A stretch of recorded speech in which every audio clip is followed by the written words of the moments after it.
I've noticed a lot lately that people are saying all these things are just metaphorical. And I understand it. You know, heaven's a state of mind, hell can be a state of mind, negative to positive energies can all be a state of mind. You are a divine being, it's all within you. You can manifest the world around you, your universe creation. I get those parts. But when people start to say that God's not real, when people start to say the feminine energy, Sophia Barbalos, not real, when they start to say Yeshua's not real, to me, to that part, and they're trying to say, oh, other beings like aliens or other beings out there, they're not real. That to me is kind of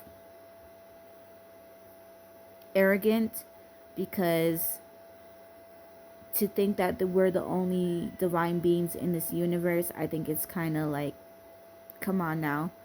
If you are a creator God source and you have your feminine source that you literally created by thinking her and manifesting her and feeling it and speaking her life into fruition, then possibilities of creating other things is endless, you know? Like I keep saying, I feel like the universe is way too big to think that things are only metaphorical, you know? To think things are only just in your head. I think the universe is way too big. The brain is way too big. The brain has got so many circuits and so many things like a tree that the possibilities and the information is just endless. Because if you've ever looked at a tree, at a plant, it kind of looks like the inside of your brain. And like animals, there's so many roads, there's so many opportunities, there's so many, like trees trees can contain so much life in it that the possibilities are endless. And even if that tree dies, it's reborn again. And then the stories just keep going and going and going. It's just like the universe. The stories, the opportunities, the chances just keep going and going and going. It's endless. So that's why I believe it's just more than it's just mental, you know? I think it's more than just physical. And to me, I believe that the masculine, feminine, divine beings do exist. I believe in that. I believe there's other dimensions. I believe there's other time zones and other possibilities, because why not? There's just so, and it just, to me, when I hear people on their platforms, because I know anybody can have their own opinion, that's their right, but it's just like a lot of people are like, oh, I'm having my spiritual awakening, but I think I'm God and I'm the only God and there's nothing above me and I'm the one creating the universe and the galaxies and I'm the one doing all this. And yes, if there's a source God, he created me, but there's no such thing as good and evil. It's all in your head. Heaven and hell is just all in your head. This is all in your head, blah, blah, blah, blah, blah, blah. And it's just like, I was like, do you believe that to be in this dimension, or do you just believe that in every dimension? Because, I mean, it could be a possibility. We could be the only other divine beings, and we're the ones creating all these stories and creating all these dimensions and creating all these time zones and creating all these things. I mean, I believe it's possible, but to believe that there's no God, male God, there's no feminine God, it's just like, so where did we come from, you know? And I lean a little more towards the Gnostic religion, is because the story just, I don't know, the story just clicks to me. That, you know, Sophia did try, Sophia, whatever, tried to create without her counterpart. And yes, this is what got some of us divine beings trapped in matter. I had recently watched the Knights of Templar, and they were talking about the city of Atlantis and how they had proof and documentation that Sophia did exist, that she was real. She was the goddess of Atlantis. And it clicked in my head, and I was like, well, these were an advanced civilization. This was a civilization that remembered who they were. They were woke. They were advanced. And it clicked in my head, and I was like, thinking about the story of Noah and how they were saying, oh, everything was an abomination and da da da da da da. What if that wasn't true? What if it was because, the demiurge, if you don't know, the demiurge was what she ended up creating without her male counterpart, and ended up making the demiurge, which is the fake god of the Matrix and the illusion. And he's the one that basically took us divine beings in other dimensions that we were supposed to be in, and trapped us in this third dimensional world in human form. That I believe. I believe he did do that. Some people don't believe it. I believe he did it. A lot of people believe, oh, it was because of us. We're the ones that fucked up. We're the ones that messed up. It was our fault. I mean, not saying that humans, divine beings, can't make their own mistakes, because look at Sophia. She accidentally made her mistake, and she's been here with us, obviously, in human form, trying to fix that mistake. A lot of people believe that she's been reincarnated just like the rest of us, again and again, stuck in this 3D dimension, trying to wake people up. Now, some people are starting to believe that Yeshua wasn't just the Son of God. He is actually the source in human form.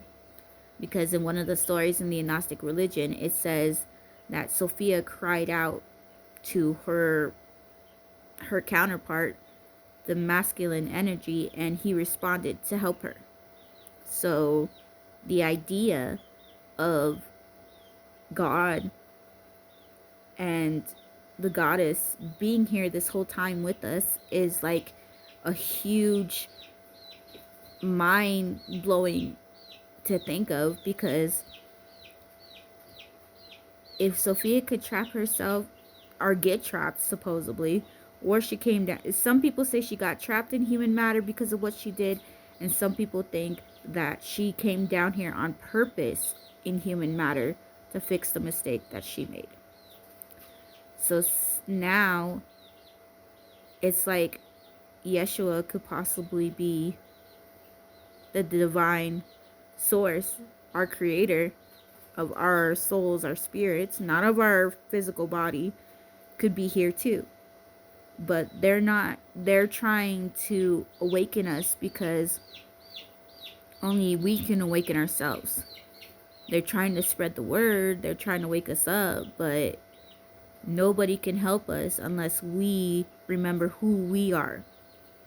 So, and then it made me think of the Egyptians and the Aztecs and the Mayans and all these other people, and I was like, geez, like, what if all these civilizations weren't even, it just makes you think, what if they were just, because the demiurge, the archons, and of course the other beings, spiritual beings, whether they were aliens or reptilians, whatever you want to believe in, have been coming down here trying to mess with humans, while Sophia and the other ones, divine beings, have been trying to help us. The whole good versus evil. And that's where it comes into play. A lot of people are like, oh, there's no such thing as good and evil. What would you call the source in Sophia and the divine beings that made our souls and our spirits? Because we can be considered evil, we can be considered good, depending on where our mindset and our frequency is. So to say there's no such thing as it, I don't know. I'm kind of like, because we could choose to vibrate at those frequencies, whether you put a name or a label on it or not. I still think those frequencies they do exist. So to deny their existence is just kind of like, I don't know about that one. So I think the whole point of this was Sophia coming down here was to tell us, hey, You guys are divine beings. You guys have been fooled. Just like Yeshua. He was telling us, you guys have been fooled. You guys have been trapped here. You guys are divine beings. And you guys need to wake up. But the only way for us to wake up and save ourselves is if we remember that. We need to tap into our masculine and feminine energy that's within ourselves, which is our left brain and right brain. The frequency is in us. The Christos energy to awaken us, our third eye, pineal gland, to remember who we are, it's already inside of us. Sophia and Yeshua were just trying to remind us of that. That's all they can do, is try to remind us of that. They can't specifically try to, to save us. We have to save ourselves. We have to remember. So I think that's what they were trying to teach us. What's been going on this whole time has been a battle between good and evil. One trying to corrupt us and keep us in human matter and make us forget who we are. One trying to awaken us and trying to remind us who we are and that we're divine beings. And that I also think Sophia is trying to teach us, hey, when you guys manifest things, when you become aligned, when you become divine again, be careful. Remember, you need God and you need the feminine and masculine source and good intentions in your mind, your body, your soul, your spirit, your feelings and emotions need to have good intentions when you're manifesting things. Because if you don't, you're going to manifest things like the demiurge. I think that's the lesson there.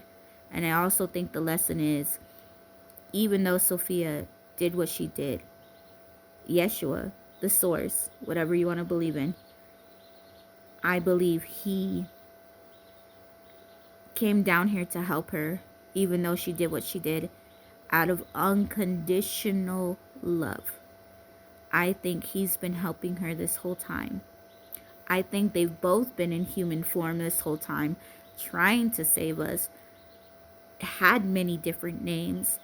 I believe there's been other beings that because like I said, there's just no way that the source didn't just create masculine and feminine energy. I believe they did have divine children. I believe we are some of those divine children stuck in human matter because of the demiurge. So I think the whole lesson is, be careful what you're thinking, you're feeling, and what you put out into the universe.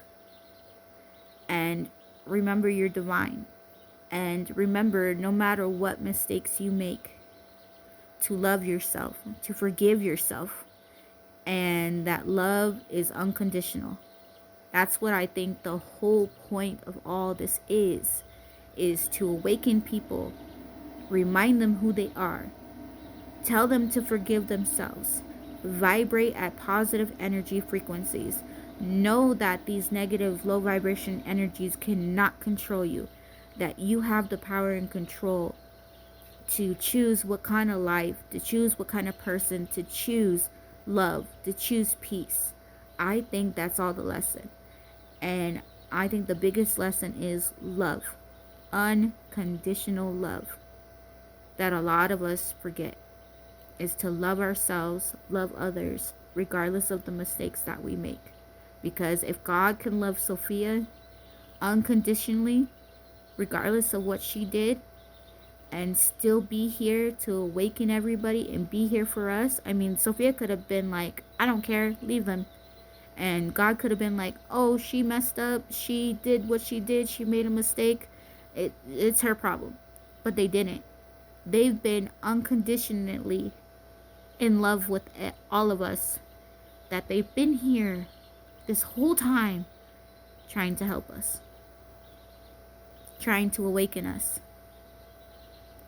So, love, unconditional love, is the answer.